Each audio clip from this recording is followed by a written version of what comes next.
país é este onde 47 milhões de habitantes não sabem com certeza se e o que vão conseguir comer no dia seguinte? Que país é esse onde uma mãe tem que escolher entre alimentar toda a família ou comprar um remédio contra a epilepsia que evita que uma das suas filhas convulsione? Ou outra mãe que tem que escolher qual refeição do dia ela não vai fazer para poder alimentar os filhos.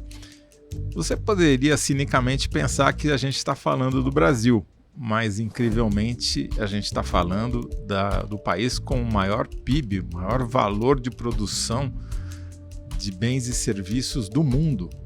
A gente está falando dos Estados Unidos. Quem revelou esse drama de fome no território americano foi a repórter e correspondente do UOL nos Estados Unidos, Mariana Sanches, em uma reportagem para o UOL Prime.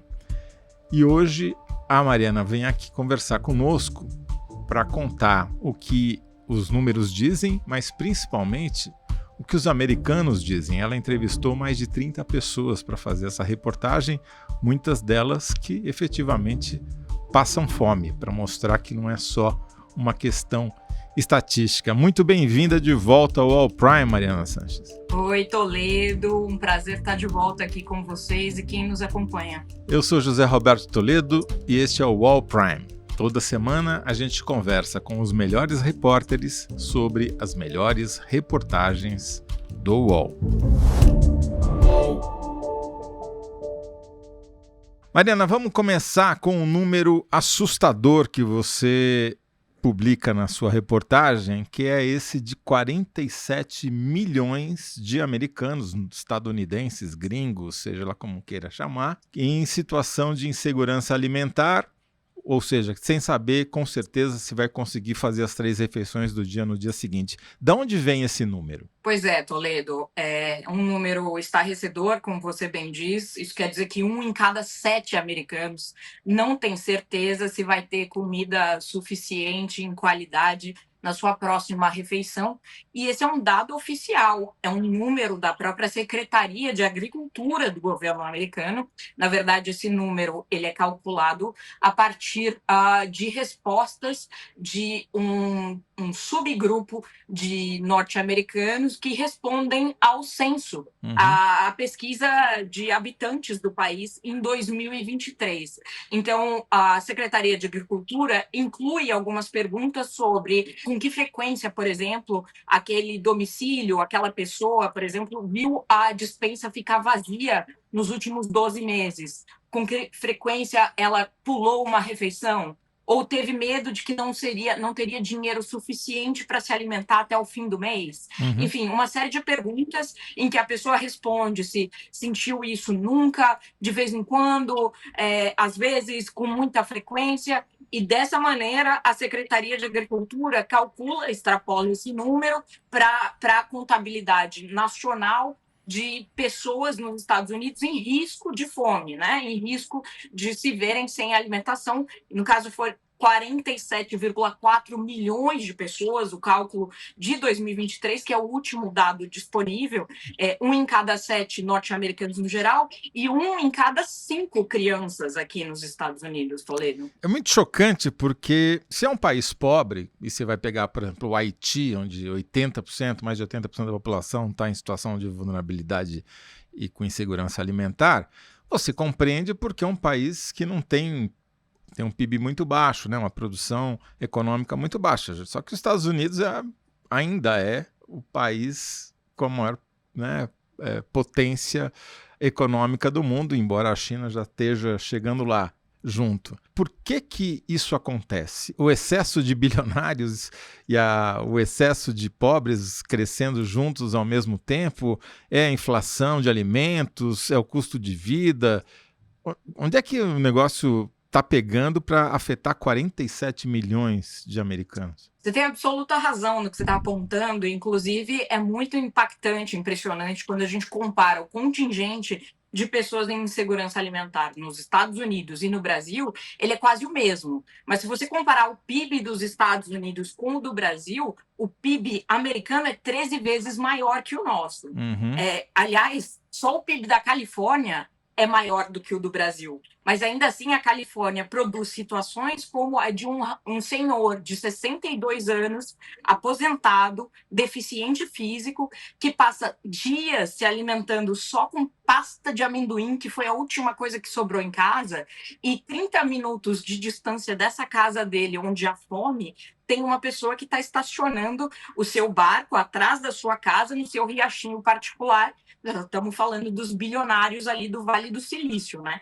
Essa é a realidade nos Estados Unidos. É um país que vem concentrando renda, ao contrário do que tem tentado fazer boa parte dos países ricos do mundo, né? Todos os índices de concentração de renda, índice de Gini, qualquer marcador que você queira verificar, todos eles pioram nos Estados Unidos nas últimas décadas, no sentido de concentração de renda. E uma sociedade que gera cada vez mais pessoas muito ricas e cada vez mais pessoas muito pobres, né? O meio vai diminuindo, a classe média que a gente se acostumou a ver nos Estados Unidos está diminuindo, está enxugando. E por quê?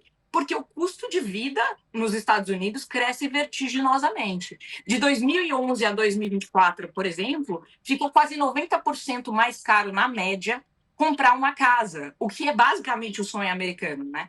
E se a sua ideia é comprar um carro, o que é praticamente obrigatório para você viver nos Estados Unidos, já que não é um lugar em que se prioriza, por exemplo, transporte público ou caminhadas, enfim. Aliás, muitos lugares sequer têm calçadas, né? Os subúrbios americanos são famosos por isso. Nos últimos 5 anos, ficou quase 50% mais caro comprar o seu carro. Alimentos, quase 50% mais caros. Só que o salário mínimo federal não aumenta desde 2009. 9? Quer dizer, faz 17 anos que está igual. É verdade que nos estados pode haver aumentos nos salários mínimos locais, mas como tendência, o salário mínimo federal nos diz muitas coisas, né? Sim, você ouviu muita gente, você relata esses casos que eu citei na abertura, são apenas alguns dos muitos que você conta. Quais te chamaram mais atenção, te chocaram mais? Pois é, Toledo. Primeiro, assim, é um fenômeno completamente espalhado pelo território. Claro que existem estados mais ricos que outros, mas, de modo geral, é o que eu dizia, né? Esse senhor passando dificuldades de alimentação está na Califórnia, né? Sim. Um dos estados mais ricos do país, né? Ou então um outro caso de um outro homem no Texas que ficava esperando o turno dele do dia seguinte para poder se alimentar. Ele basicamente ia roubar comida no restaurante onde ele trabalhava, porque ele não tinha um centavo para comprar comida e não tinha comida mais na despensa, né? A mãe, na Geórgia, né? Quer dizer, ela tinha saído já de Portland, que estava impraticável de caro, foi para o interior da Geórgia, achando que ia ser mais barato criar os 3 filhos ali, e descobriu que continuava passando dificuldade igual, mesmo fazendo entregas a domicílio, delivery, esses trabalhos, ela não conseguia alimentar os filhos. Ou, se fosse para alimentar os filhos, ela própria tinha que ficar sem comer. Entendi. Agora, vamos deixar de lado a comparação, porque vai ter gente nessa hora pensando, mas no Brasil é igual, né? Ou até pior, tal. Vamos deixar essa comparação de lado e levar em conta só a realidade americana diante do que você falou, né? É o maior país com o maior número de bilionários do mundo, maior PIB, etc. E também 47 milhões de pessoas em insegurança alimentar. Existe algum programa parecido, por exemplo, com o Bolsa Família aqui no Brasil, para dar um mínimo de renda para essas pessoas que precisam? Existe sim, Toledo. É um programa chamado SNAP, que é uma sigla para suplementação nutricional, o que é o nome do programa. E, na verdade, foi uma crise política que afetou diretamente o SNAP, que nos mostrou o tamanho do problema aqui nos Estados Unidos. Eu vou explicar. A gente viu há algumas semanas o que é chamado aqui nos Estados Unidos de shutdown, Quer dizer, o Congresso não aprovou o orçamento do governo Donald Trump e o governo foi basicamente fechado, não podia mais operar. Isso quer dizer que os beneficiários desse programa, que é parecido com o Bolsa Família, quer dizer, 42 milhões de americanos têm um cartãozinho em que eles recebem valores para comprar comida mensalmente, esses 42 milhões de cartões simplesmente pararam de receber qualquer dinheiro por 43 dias. As pessoas que dependem desse recurso para se alimentar ficaram 43 dias sem receber um único centavo nesse cartão. Porque o Trump fez questão, inclusive, para pressionar os democratas, mas porque também é parte da sua plataforma política de pressionar esse grupo. Ele vê essas pessoas que dependem do Estado como pessoas potencialmente preguiçosas ou fraudadoras, né? Uhum. Existe um grande incentivo ao self-made man aqui, né? E o Trump é um dos maiores proselitistas desse movimento, né? Mas vamos voltar um pouquinho para o Snap para eu entender.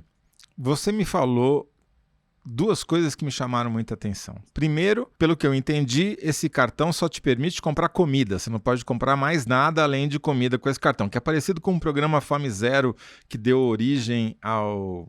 Durou pouquíssimo no começo do primeiro mandato do Lula, e depois logo virou Bolsa Família, deu liberdade para as pessoas comprarem o que elas quisessem. Com esse Snap, só pode comprar comida. Exatamente isso. Inclusive, eu conversei com um especialista da Universidade de Michigan que traça esse paralelo. Ele diz que o Bolsa Família é muito melhor porque permite a pessoa, por exemplo, comprar um remédio ou uma roupa, algo que ela precisa, enquanto que o Snap só te autoriza a comprar alimentos e ainda assim só alguns alimentos, entendeu? Se você Como quiser assim? comprar frango frito ou se você quiser comprar uma refeição pronta, você pode ter restrições, porque o governo Trump está aumentando o número de restrições às suas compras. Ele quer que você, por exemplo, compre cada vez mais alimentos in natura. Aí você pode pensar, ótimo, nutricionalmente é melhor, né? Mas me explica, como é que uma pessoa em condição de rua, um morador de rua, vai poder cozinhar um repolho, né? Na prática, não atende aos beneficiários, que são pessoas vulneráveis, né? A pessoa não tem como pagar o gás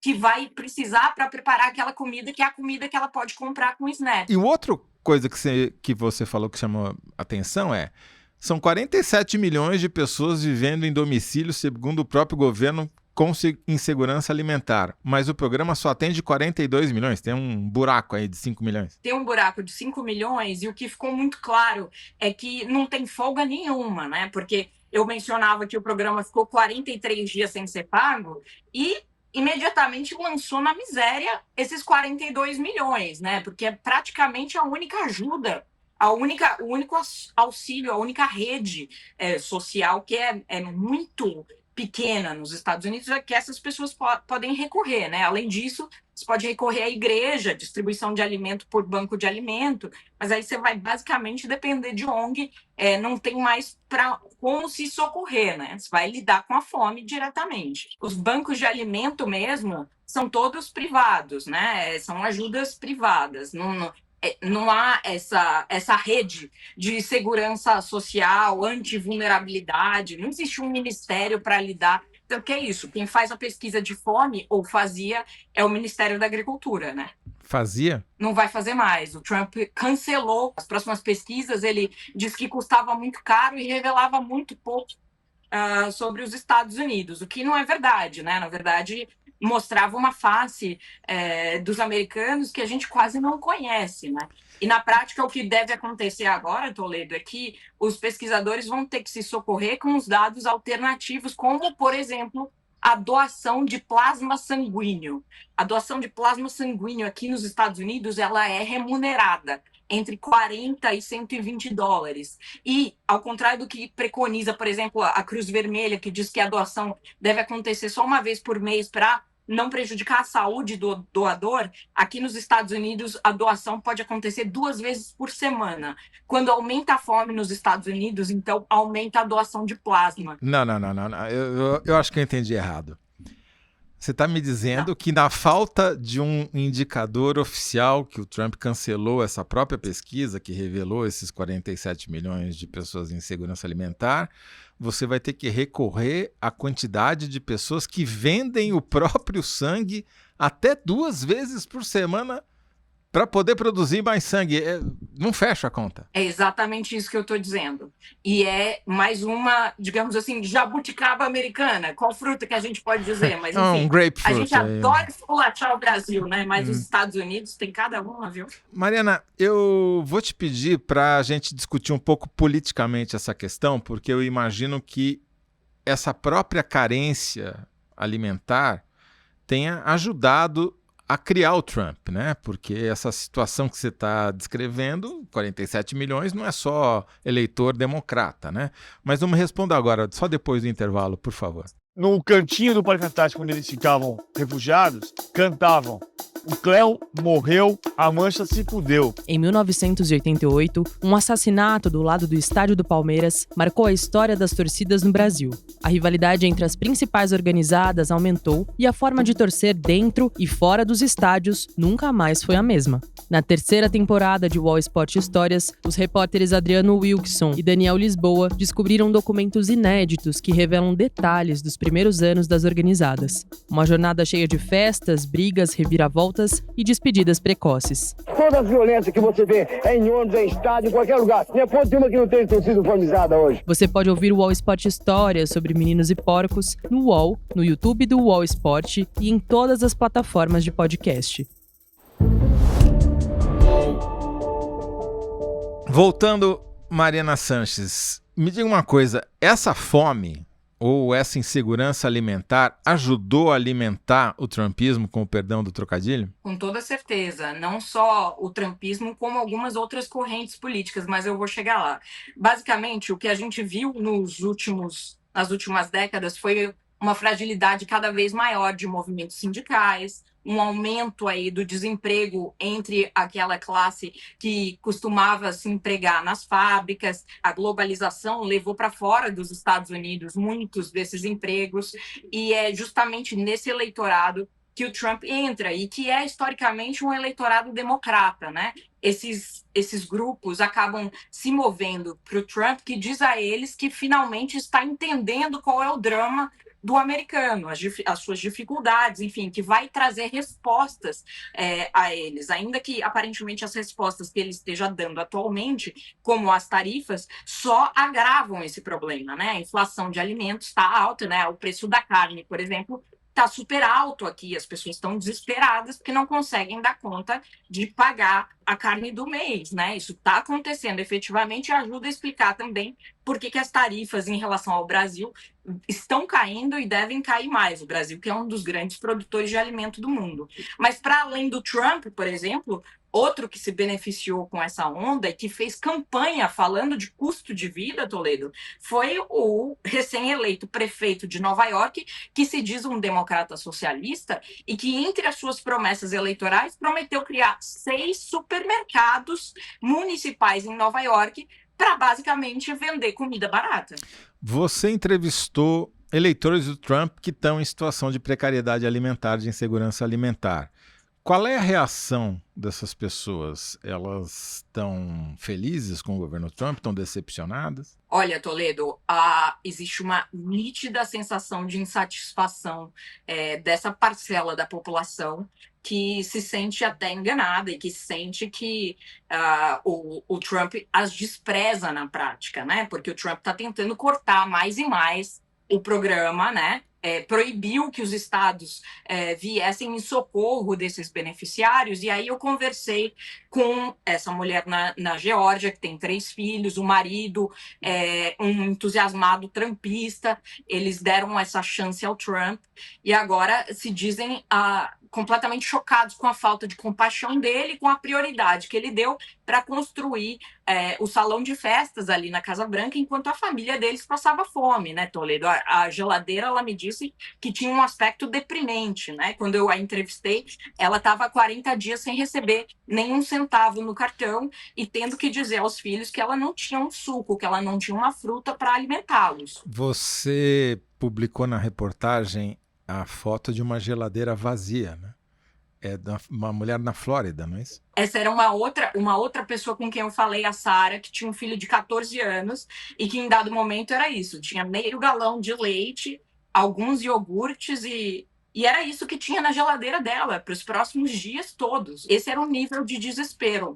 Isso, essas cenas, todos esses casos da cara vivendo de pasta de amendoim, tendo que comer no restaurante onde trabalha, a mãe tendo que fazer essas escolhas de Sofia, escolhas impossíveis, né, de alimentar ou comprar o remédio e tal.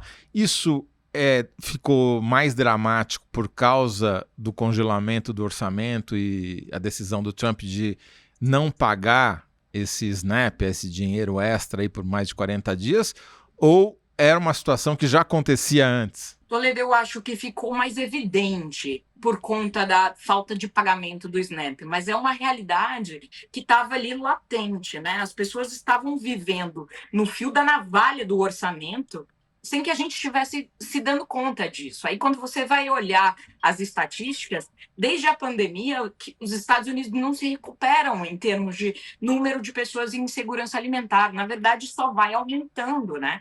É um problema social grave que não tem tido uma resposta. Ano após ano, o número de pessoas nessa condição só faz aumentar. E, enquanto isso, o Trump está prometendo reduzir o programa, né? Vai reduzir o programa e quebrar o termômetro para ele não conseguir mais medir o tamanho da febre. Agora, politicamente, isso projeta o quê, Mariana? Você ouviu também especialistas. Como é que está a popularidade do Trump? Está estável? Está piorando? Está melhorando? O Trump chegou no seu pior momento em qualquer um dos mandatos dele, né? Ele está no segundo mandato. O índice de desaprovação dele é o maior de todos na série histórica e é muito baixo. E o Trump ele mesmo está percebendo que parte do seu problema é o custo de vida. Tanto assim que ele chama o Mandani, esse democrata socialista, para ter uma reunião com ele no Salão Oval e se diz amigo do cara, que ele estava xingando até 2 dias antes da eleição, né? Ele tenta surfar até ali, dizer, olha, nós vamos ter uma resposta aqui juntos para essa situação, né? Ele começa a cobrar o seu secretariado pela questão de custo de vida, precisa baixar o preço dos alimentos. Ele faz, aliás, uma coisa que até me lembrou o Bolsonaro, quando pediu para os supermercados baixarem os preços, não sei se você vai se lembrar, mas ele falou para os produtores de carne que eles precisavam, numa linha assim, vocês também precisam botar a mão na consciência e baixar o preço, vocês só estão se dando bem porque eu botei tarifa no Brasil, viu? Senão vocês estariam também se dando mal. Enfim, mas aí a equipe econômica dele falou, meu caro, o senhor tarifou o mundo inteiro. Na prática, isso aumenta imposto para americano. Está tudo mais caro aqui dentro, domesticamente. E aí o Trump, então, está revertendo suas próprias políticas. Agora, Mariana, você falou, começou a rever as suas políticas. E a gente sabe que os Estados Unidos têm um efeito espelho para o resto do mundo, principalmente na América Latina. Como é que a imprensa americana está cobrindo esse drama pessoal dessas pessoas que estão passando fome? É manchete? Tem o devido destaque? Ou é uma coisa assim... tem uma noticinha ali, outra aqui? Toledo, no auge do não pagamento do SNAP, isso virou uma grande questão, sim, porque ficou evidente na cara de todo mundo. Os meus filhos frequentam a escola aqui a 10 quadras do Congresso. Foi a primeira vez que uma escola pública, nos últimos 5 anos, fez uma campanha para arrecadar alimentos, porque os próprios alunos, as famílias dos alunos que estudam aqui a 10 quadras do Capitólio, estavam passando fome. Quer dizer, virou um problema evidente para as pessoas. Mas quando o pagamento retornou, essa questão sai da agenda muito rapidamente, ainda que o programa esteja sob risco muito alto. O que os especialistas dizem é que as pessoas só vão notar quando a crise ficar muito grave outra vez, quando a fome estiver insuportavelmente escancarada na cara das pessoas. Como é que você acha que essa crise vai se desenvolver nos próximos meses ou até nos próximos anos? Há alguma perspectiva dos Estados Unidos conseguirem reverter uma tendência de piora na acumulação de capital, na ponta da pirâmide, enquanto a base está cada vez mais empobrecida? Com as políticas públicas adotadas hoje, a única perspectiva dos americanos é de não enxergar ou medir direito o problema, já que o Trump resolveu que não vai ter mais pesquisa. Mas o que ele está fazendo, por exemplo, com o próprio SNAP, né, o último orçamento aprovado, já reduz os repasses para o orçamento. Quer dizer, vai ter que diminuir essa base de beneficiários, que já não é o suficiente, segundo os próprios dados oficiais do governo. Mas mais do que isso, ele aumentou as exigências para as pessoas poderem continuar recebendo esses recursos mensalmente. E incluiu exigências que são consideradas absurdas pelos especialistas, como, por exemplo, a comprovação de 80 horas mensais de trabalho, ainda que voluntário, pelo beneficiário, mesmo que ele seja um morador de rua. Praticamente impossível para um morador de rua ou um egresso do sistema prisional. Enfim, essas pessoas, infelizmente, não conseguem nem mesmo trabalho voluntário. A sociedade as rejeita. Como é que essa pessoa que está em extrema vulnerabilidade vai conseguir comprovar isso para manter o benefício? Na prática, ela não vai, né? Ela vai ser lançada ainda mais fundo nessa miséria, e o programa que deveria atender justamente essas pessoas vai perder a sua clientela central, né, Toledo? Então, as perspectivas para o futuro são muito ruins. Ao tempo, o Trump está retirando impostos dos mais ricos, né? Ele corta programas sociais, ele corta repasses para a saúde, para o que existe de saúde pública aqui, e ele corta impostos para os mais ricos. Portanto, a concentração de renda deve aumentar nos próximos anos nos Estados Unidos. Muito obrigado, Mariana Sanches. Parabéns pela reportagem. Ela é realmente chocante, e ainda mais chocante você ver isso num país tão rico quanto os Estados Unidos, né?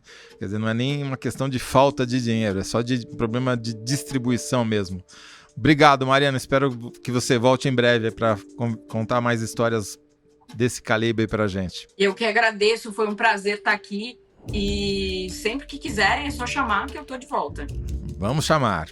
Vamos só lembrar que quem assina o UOL pode acessar essa reportagem da Mariana e muitas outras reportagens investigativas, reportagens especiais, e lê-las na íntegra lá no UOL Prime. Os assinantes também têm acesso a todo o acervo jornalístico do UOL e a opinião e análise dos colunistas. E ainda você consegue descontos em shows de música, peças de teatro, festivais, e tem acesso ao UOL Play. Confira lá em assine.uol.com.br. Eu sou José Roberto Toledo e faço a apresentação do podcast UOL Prime. Conversei hoje com a repórter Mariana Sanches. O roteiro é da Clara Rellstab, a operação de vídeo é do Fernando Moretti, a montagem é do Lucas Zacarias. A trilha sonora original foi composta pelo João Pedro Pinheiro e a trilha sonora incidental é da Epidemic Sound. A coordenação é da Lígia Carriel e da Laura Kapeliushnik. A coordenação de operações é do Danilo Esperandil e do Eduardo Bonavita. O podcast é um produto do All Prime e o Irineu Machado é o gerente geral. O Alexandre Gimenez é o diretor de reportagem e a supervisão é do Murilo Garavello, diretor de conteúdo do UOL. Até o próximo episódio. UOL.